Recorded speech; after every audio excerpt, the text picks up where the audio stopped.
अस्सलाम वालेकुम, मेरा नाम अब्दुल्ला ख्वाजा है और आज मैं बल्कि एक नई चीज़ स्टार्ट करने लगा हूँ कि मैं जो अ, मशहूर मैचेज़ हैं प्रो रेसलिंग के, ख़ास तौर पे डब्ल्यूडब्ल्यूएफ, डब्ल्यूडब्ल्यूई, डब्ल्यूसीडब्ल्यू, कुछ और भी प्रमोशंस के, बट मेनली डब्ल्यूडब्ल्यूएफ और डब्ल्यूडब्ल्यूई, उनके मैचेज़ को मैं रिव्यू करूँगा जो मेरे फेवरेट मैचेज़ हैं। उसका मकसद ये है कि मैं चाहता हूँ कि एक जो नई ऑडियंस है, जो अब शायद प्रो रेसलिंग इतना शौक से नहीं देखती या डब्ल्यूडब्ल्यूई इतना शौक से नहीं देखती, उसको एटलीस्ट ये पता हो कि अम, कौन से ऐसे मैचेस थे, या अगर कोई डिस्कवर करना चाहता है प्रो रेसलिंग थ्रू मी, मैं उसको बता सकूं कि कौन से मैचेस उसे देखने चाहिए in order to get introduced to. अगर वो अपने आप को मतलब जानना चाहते हैं प्रो रेसलिंग के बारे में, अगर वो देखना चाहते हैं कि अच्छी प्रो रेसलिंग क्या होती है, तो उसके लिए मैं चाह रहा हूँ कि मैं कुछ रिव्यू करूँ। तो आज मैंने जो मैच रिव्यू करना है, that is stone cold Steve Austin versus Bret heart in A submission match which was which took place at, जो कि रेसलमेनिया 13 में हुआ था बैक इन 1997। उसके पहले मैं आपको थोड़ी सी हिस्ट्री दे देता हूँ कि वो मैच किस तरह हुआ। बेसिकली रेसलमेनिया 12 पे Bret Hart lost his WWF championship. वो हार गया था to Shawn Michaels in 60 minute iron man match. और उसके बाद Bret Hart took a break for like, मतलब वो 6 महीनों के लिए उसने एक ब्रेक ले ली।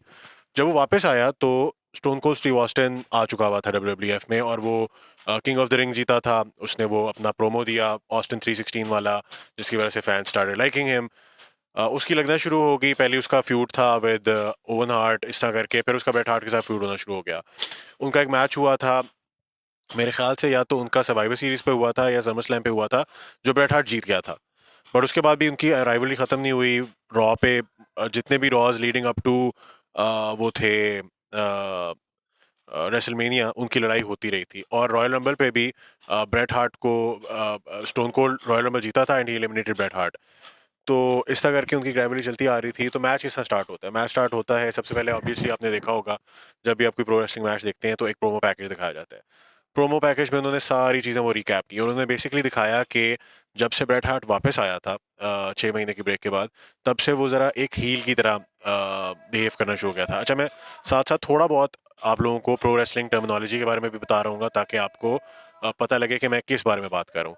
जो एक हील होता है ना रेसलिंग के अंदर, दैट इज़ जो विलन होता है बेसिकली, या जो बुरा आदमी होता है, जो बैड गाय, या अगर हम इसको बिल्कुल उसमें लिटरेरी टर्म्स में देखें तो जो एंटागनिस्ट होता है, जो बुरा होता है, जो बेसिकली जो नेगेटिव मनफी जो होता है ना किरदार, वो होता है। तो ब्रेट हार्ट थोड़ा सा हील की तरह बिहेव करना शुरू हो गया हुआ था। स्टोन कोल्ड एक हील था, लेकिन क्योंकि वो इतना पॉपुलर था और लोग उसे बहुत पसंद कर रहे थे, क्योंकि वो उसका एक एटीट्यूड, उसकी पर्सनैलिटी वो बड़ी इन्फेक्शस थी, बड़ा लोग उसको पसंद करते थे, तो लोग उसको चेयर करना शुरू हो गए हुए थे। तो एक बड़ा मज़ेदार एक डायनामिक था कि अ, दोनों लोग, मतलब एक जो जो बेबी फेस था, बेबी फेस होता है प्रोटैगनिस्ट, जो अच्छा इंसान होता है। बेबी फेस ब्रेट हार्ट था, लेकिन वो हील की तरह बिहेव करना शुरू हुआ था।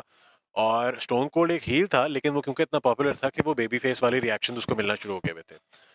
बहरहाल ये उन्होंने प्रोमो पैकेज दिखाया। उसके बाद उन्होंने फिर अब रिंग साइड पे पहला कैमरा शॉट आता है, वहाँ पे वो दिखाते हैं केन शैमरॉक को। केन शैमरॉक उस वक्त तक एक यूएफसी फाइटर था, one of the original UFC fighters, और अब वो ट्रांजिशन कर रहा था टू अ प्रो रेसलिंग, मतलब डब्ल्यूडब्ल्यूएफ आ गया था। और अभी उसके मेरे ख्याल से कोई मैचेस ऐसे नहीं हुए थे, लेकिन ये उसका एज ए स्पेशल रेफरी, उसका रेसलमेनिया के ऊपर उसका ये वाला मैच था जो उसने रेफ करना था। अच्छा जी, फिर एंट्रेंसेस होती हैं। सबसे पहले स्टोन कोल्ड का जो आइकॉनिक म्यूजिक है, ग्लास शैटर्स, आपको म्यूजिक सुनाई देता है, और वो बैक स्टेज शॉट दिखाते हैं कि स्टोन कोल्ड बैक स्टेज से चलता हुआ आ रहा है। और क्योंकि 1997 है, स्टोन कोल्ड बहुत यंग है उस वक्त, अभी उसने अपना जो पीक थी वो भी उसने देखनी थी। पीक उसकी अगले साल तक नहीं आनी थी, लेकिन उसका this was the moment, this was the time where अभी उसकी पॉपुलैरिटी बढ़ना शुरू हुई थी। और वो सो लीन, ज़बरदस्त शॉट है वो जब आपको बैक स्टेज नज़र आता है। और क्योंकि वो अरीना ऐसा सेटअप था कि वो एक्चुअल उन्होंने फिजिकली ग्लास लगाया हुआ था, और जब उसने वॉकआउट करना था तो वो ग्लास टूटता है, and then he comes from the back, और वो आता है, he does his entrance very cold. उस तरह जिस उसकी पर्सनैलिटी थी, आपको नज़र आ रहा था कि अभी उसके अंदर वो वाला कॉन्फिडेंस नहीं था जो इवेंचुअली स्टोन कोल्ड में आ जाता है। But he walks to the arena, looks, acknowledges the fans, gets in, एक अच्छा रिएक्शन मिल रहा होता है उसको। ही कम्स इन, मतलब goes to the corner, both hands up, जो उसका सिग्नेचर पोज है, and then what he does is he basically uh, go stand in one of the corners and he just waits there. Next up, Bret Hart's music hits.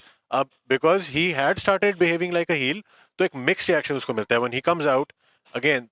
Cheers होती हैं, ज़्यादातर positive reaction होता है, but एक mix reaction होता है। You hear some boos in between the, मतलब जो उसको चीयर्स मिल रही होती हैं उसके बीच में कुछ बूज भी मिल रहे होते हैं। बड़ी मज़ेदार ये शॉट है, बहुत फेमस शॉट है कि बेसिकली इस तरह है कि आते हैं अपनी एंट्रेंस करते हैं एंड ही वो अपना उसका जो सिग्नेचर है कि वो अपना ऐनक उतार के किसी बच्चे को रिंग साइड पे देता है, वो दे देता है।